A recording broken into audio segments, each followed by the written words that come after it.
कंगना रनावत भाजपा के सांसद है, वो क्या कहती हैं? 2014 में हमारा देश आजाद हुआ है मोदी जी आने के बाद, लेकिन संविधान को कहां मान रहे हैं मोदी जी। हमें उमर खालिद इतने दिनों से, हजारों दिनों से जेल में बंद है, सैकड़ों दिन से बंद है, खालिद सैफी जेल में बंद है, मिरान हैदर बंद है, तमाम एक्टिविस्ट बंद है। भाजपा के नेता क्या हरिश्चंद्र हैं क्या? दूध के धुले हुए हैं कि बहुत ही महंगाई की मार, अब की बार मोदी सरकार, बहुत हुआ किसानों पे अत्याचार, अब की बार मोदी सरकार, बहुत हुआ पेट्रोल डीजल की मार, अब की बार मोदी सरकार। किसने नारा दिया? ये सब मोदी जी दिए। राम मंदिर का फैसला किसने दिया? सुप्रीम कोर्ट ने दिया। मोदी जी सुप्रीम कोर्ट के जज हैं क्या?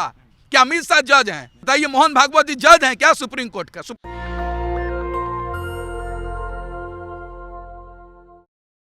मोहन भागवत ने यह बयान दिया है कि भारत को सच्ची आजादी राम मंदिर के प्राण प्रतिष्ठा के दिन ही मिली है। क्या कहेंगे आप? देखिए, निश्चित तौर पे जो मोहन भागवत जी का बयान है ये निंदनीय है और देश का ये अपमान है। और आज़ादी के लड़ाई में जितने भी हमारे देश के शहीद हुए हैं, कुर्बानियां दिए हैं, उनका अपमान किया गया है। आप बताइए, पूरी दुनिया जानती है कि हमारा देश 15 अगस्त 1947 का आज़ाद हुआ है, तो मोहन भागवत कैसे कह सकते हैं कि 2022 में हमारे देश की आज़ादी मिली है?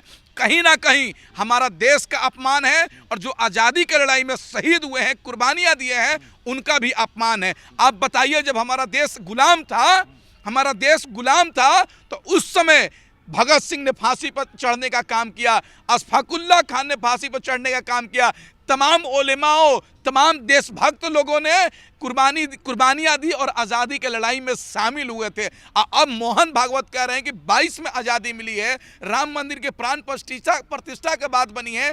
ये कहीं ना कहीं देश का अपमान करने का काम किए हैं। मोहन भागवत जी को माफ़ी मांगना चाहिए। आप बताइए, किस तरीके से हमारे देशभक्तों का अपमान किया जा रहा है। अंबेडकर साहब को कैसे बोला गया?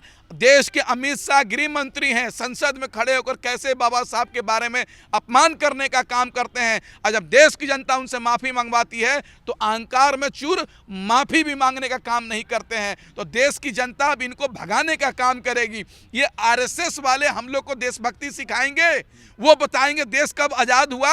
आरएसएस संगठन वही है भाई साहब जो अपने मुख्यालय पर कितने दिनों तक झंडा नहीं फहराते हैं, तिरंगा झंडा भी नहीं फहराते हैं। वो बताएंगे देशभक्ति।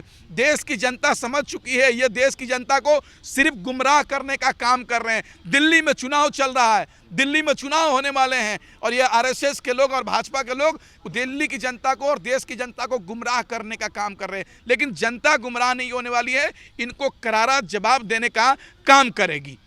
लोकसभा चुनाव के दौरान जिस प्रकार से भाजपा के नेताओं ने कहा कि 400 दीजिए तो संविधान बदल देंगे, बाद में कहती हैं कंगना रनावत की 2014 में आज़ादी मिली। अभी कुछ दिन पहले जो है संविधान पर चर्चा के दौरान आम्बेडकर साहब करके माननीय गृह मंत्री ने बाबा साहब भीमराव का अम्बेडकर का अपमान किया। अब ये बयान तो गाहे बेगाहे संविधान, तिरंगा और आज़ादी पे लेकर ये प्रश्न चिन्ह लगाते रहते हैं। मंशा क्या होती है? देखिए, सत्ता में बैठी जो सरकार है ये लोकतंत्र को और संविधान को मानने वाली सरकार नहीं है।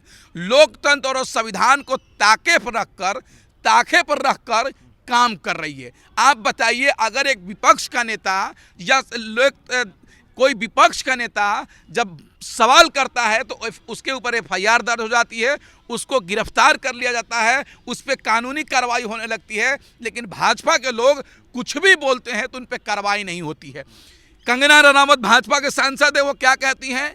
2014 में हमारा देश आज़ाद हुआ है, मोदी जी आने के बाद ये कंगना रनावत कह रही है। आप बताइए, एक भाजपा के सांसद हैं, बच्चा से पूछिएगा तो हमारा देश कब आज़ाद हुआ तो बता सकती हैं, लेकिन एक कंगना रनावत नहीं बता पा रही हैं, उल्टा सीधा बता रही है। तो इससे क्या समझ में आता है? भाजपा के लोग जाहिल लोग हैं, पढ़े लिखे नहीं हैं, वो लोकतंत्र और संविधान को मानने का काम नहीं करते हैं। अमित शाह पे कार्रवाई नहीं होता है, राहुल गांधी पे कार्रवाई हो जाता है, राहुल गांधी की सदस्यता खत्म हो जाती है, उनकी घर खाली करवाई दी जाती है। लेकिन कार्रवाई होता है किसी पे, भाजपा के नेताओं पे नहीं होता है, बल्कि उनको और सम्मान मिलता है गलत काम करने पर। भाजपा उनको संरक्षण देने का काम कर रही है।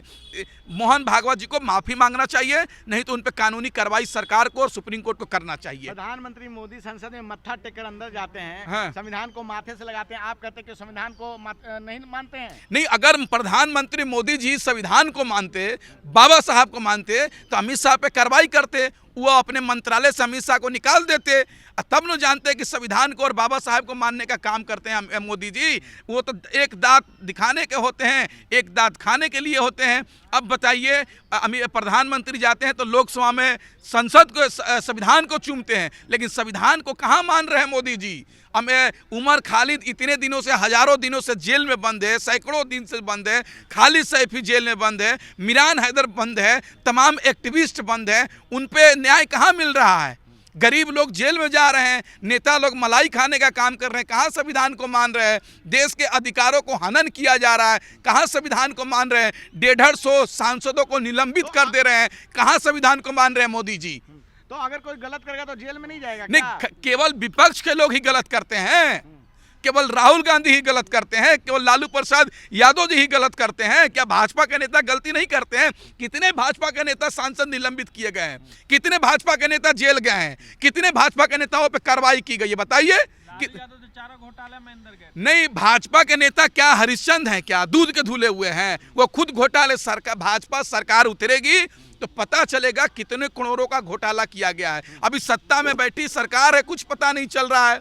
इनके नज़र में मुलायम सिंह खराब है, लालू जी खराब है, जितने सेकुलर नेता हैं वो खराब हैं। नेता कौन अच्छे हैं? मोदी जी। अरे भाई, 10 साल से आपने तो देश की जनता को गुमराह करने का काम किया, अन्ना आंदोलन करवाकर दिल्ली में सत्ता गिरा दिया, और अब देश की जनता गुमराह कर रहे हैं।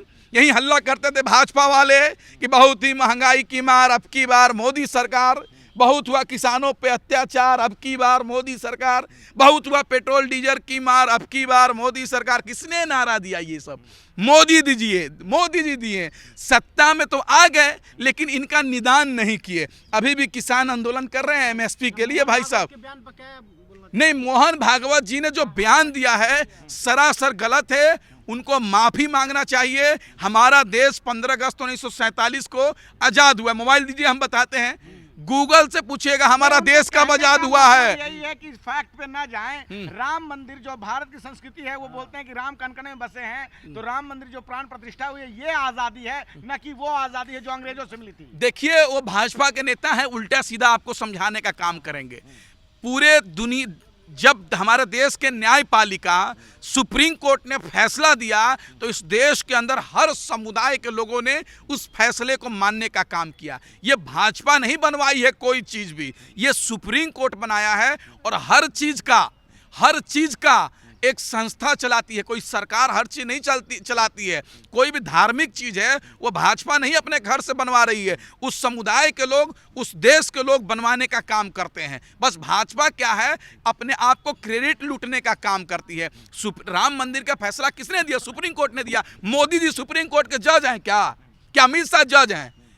ये बताइए, मोहन भागवत जी जज हैं क्या सुप्रीम कोर्ट का? सुप्रीम कोर्ट के जज ने फैसला दिया ना भाई। नहीं, वो बोलते हैं हमारे कार्यकाल में हुआ। नहीं, कार्यकाल में तो बेरोजगारी बढ़ गई। तो मोदी जी कहे कि हम बेरोजगारी बढ़ा दिए हैं। मनमोहन सरकार, स्वर्गीय मनमोहन जी प्रधानमंत्री थे, मनमोहन सिंह जी, तो उस समय कितने का डॉलर था? आज पैसा गिर रहा, डॉलर बढ़ रहा है, तो इसका जिम्मेदार कौन है? मोदी जी नहीं है। कहाँ आमदनी बढ़ गई है? कहाँ आमदनी बढ़ गई है? फैक्ट्री में 10,000 रुपया लोग कमा रहे हैं, उनकी आमदनी बढ़ाओ। जो सब्जी पर बेच रहे हैं उनकी आमदनी बढ़ाओ। फैक्ट्रियों में 12-12 घंटे नौकरी कर रहे हैं, गार्ड का, चपरासी का, अब फैक्ट्री में लेबराई कर रहे हैं, 350 रुपये मिल रहे हैं, 400 रुपये मिल रहे हैं, उनको आमदनी बढ़ाओ। 5% नेताओं की आमदनी बढ़ जाने से, सरकारी अधिकारियों की आमदनी बढ़ जाने से देश की जनता का आमदनी बढ़ा। कितने नेता देश की जनता होते हैं? कितने अधिकारी होते हैं? मोहन भागवत माफी नहीं मांगेंगे? माफी मांगना पड़ेगा। देश में न्यायपालिका है, कानून व्यवस्था है। और राहुल गांधी ने कितनी अच्छी बात कही। राहुल गांधी ने कहा कि राजद्रोह का और देशद्रोह का मुकदमा हो जाना चाहिए अगर दूसरे देश में रहते तो, क्योंकि ये देश का अपमान है भाई, ये बहुत बड़ी बात है। जेल जाएंगे? देखिए, निश्चित तौर पे कानूनी कार्रवाई होनी चाहिए और प्रशासन, सरकार उनको कानूनी कार्रवाई करे, नहीं तो माफी उनको मांगना चाहिए। मोदी जी मोहन भागवत के साथ हैं? नहीं, साथ ये लोग हैं, लेकिन देश की जनता इनको बता देने का काम करेगी कि आप गलत चीजों को साथ देने का काम कर रहे हैं। दिल्ली चुनाव के मद्देनजर आप लोग माहौल बना रहे हैं? नहीं, ये भाजपा माहौल बना रही है कि दिल्ली में चुनाव हो रहा है। 11 साल से मोदी जी कुछ नहीं किए हैं, अब देश की जनता को और दिल्ली की जनता को गुमराह करने का काम करेंगे। मोदी जी क्यों नहीं बताते हैं कि दिल्ली की जनता हमको ये काम किए, वोट दे दो?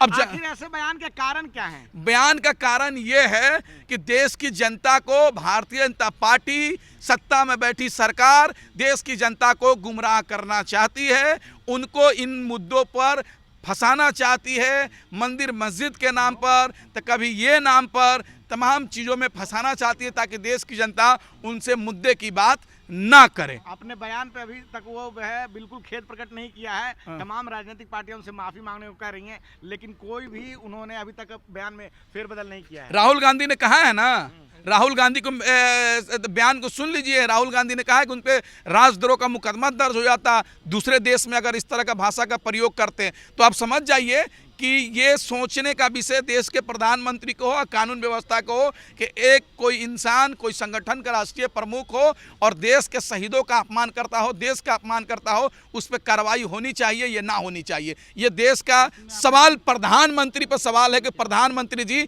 इस पे क्या करेंगे। धन्यवाद। नेशनल दस्तक की आपसे गुजारिश है कि अगर इसको बचाना चाहते हैं तो नेशनल दस्तक को सब्सक्राइब करने के लिए रेड कलर के सब्सक्राइब बटन को दबाएं, फिर बेल आइकन की घंटी दबाएं। नेशनल दस्तक को बचाने के लिए बहुत जरूरी है कि हर खबर को शेयर करें, लाइक करें, कमेंट जरूर करें।